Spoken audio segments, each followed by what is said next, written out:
Hey, it's Mark Ferguson with Investor More, and I'm standing inside the creepiest building I've ever bought. So we're going to do an update on this giant 18,000 square foot building that we bought a few months ago. We've had some issues finding people to work on it, but I think we're making some progress there. So we're going to talk about that and show you some of the creepiest parts again, if I decide to go into them or not, and then show you some of the different work we're going to have done first. So let's get started checking out this property.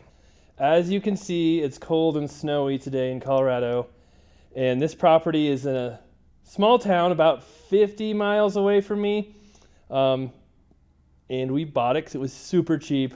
We paid $150,000 for this property. That's 18,000 square feet. So it's an interesting property. I'm going to make sure I grab my flashlight because we will need it. But I'm not really sure what to do with it. And I kind of knew that when I bought it. And, you know, maybe that was silly of me to buy something like this. But I still think it's super cool. So one thing I found, and I think I showed this in another video we did of the property next door, because I also bought the property next door for $23,000. And we're going to have that one worked on here pretty soon as well. But I found old waterbed company stuff. And I just found this old box of stuff, too, from the 80s in here. So I'm kind of a history buff a little bit. So I'm going to take that home and sift through that and see if there's anything interesting. So if you guys haven't seen this one before, I do have a video that goes through the whole property, except for one basement area, which I still have not been into because I'm scared I won't be able to get back out of it. But we think it used to be an old hotel. This could have been the grand staircase. Who knows what else? The most recent use was a furniture store. And I think that went out of business, or they stopped doing business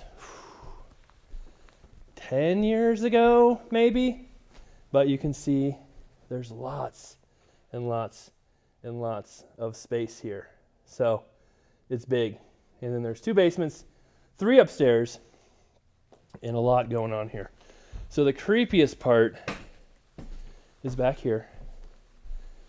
And it's usually much creepier because this light is off, but for whatever reason, this light was on, so it didn't seem quite as bad. But, you know, I'm not a superstitious person. I don't really believe in ghosts and all that stuff. But this is one property that kind of made me rethink that idea, just because there's, this basement down here just feels so weird.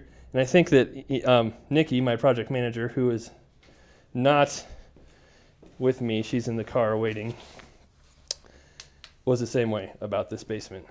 And I still don't know why I go down here, because it is just strange. And it's hard to see. The lights don't work. I really don't know what I'm going to find down here. There's new stuff every time. So it keeps going and going and going. But yeah, I won't go too far. Oh, what is that? Oh, shiny over there. That's weird. I don't remember that there before. There's the chair, the creepy chair.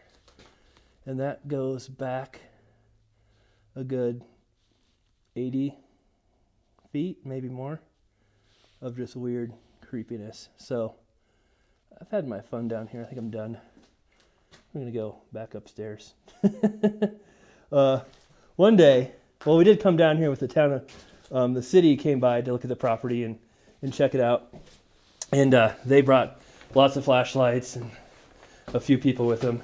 And a couple of those people wouldn't go down there. That was kind of interesting.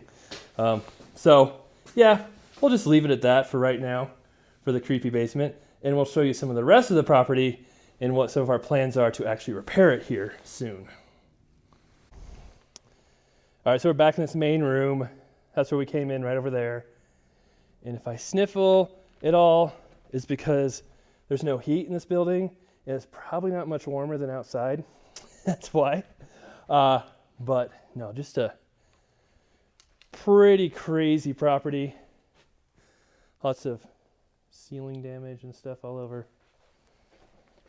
But the big thing we want to do is mostly just get it cleaned out just get the place picked up a little bit, and then maybe decide if we want to keep it, if we want to sell it, what we want to do. Because I kind of had, I don't think these lights worked. I just tried to turn them on. Nope. The idea of weird, creepy bathroom back there. I bought this with an opportunity zone, which allows you to have some tax-free investments. I went over that in another video, but I don't know if I want to keep it that long. I'm not sure.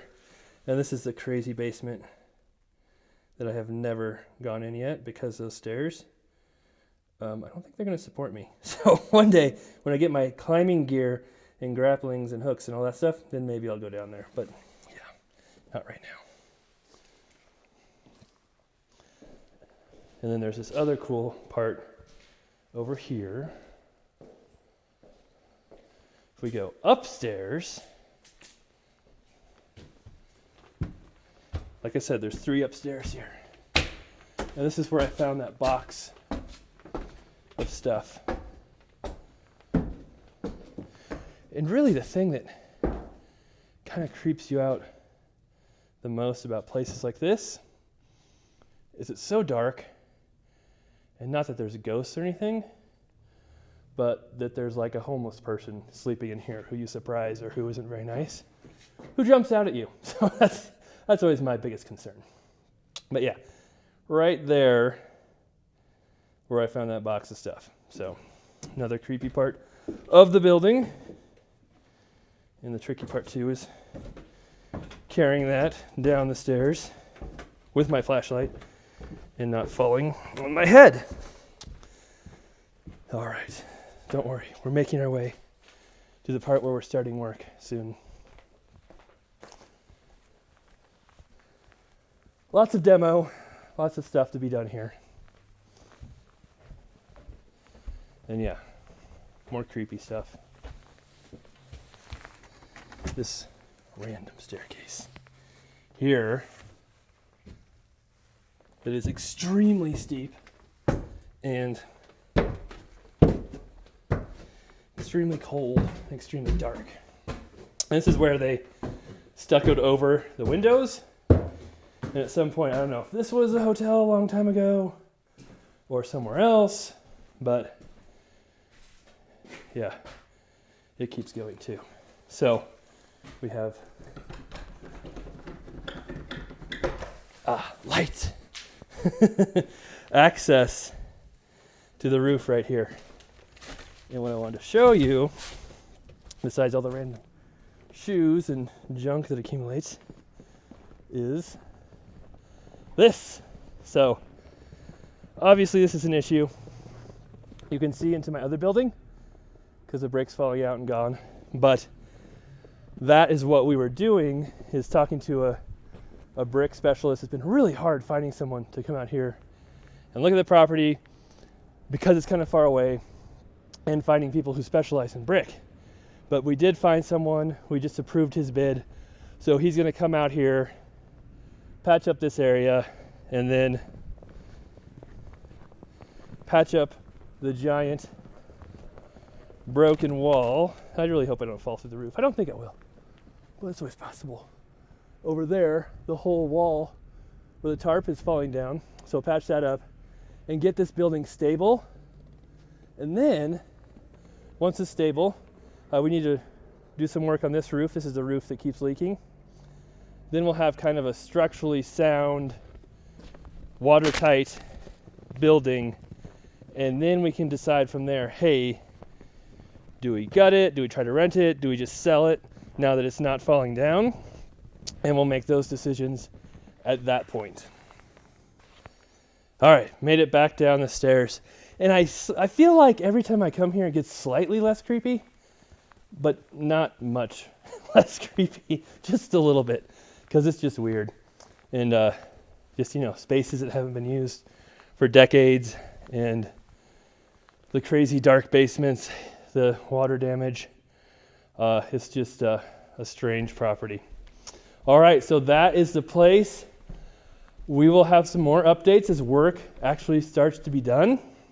And hopefully, eventually we'll figure out how to make some money with this place, if it's either renting it out or just selling it once it's kind of a solid building, watertight, and maybe even gut it a little bit so that people can see how big it is and what the different uses can be.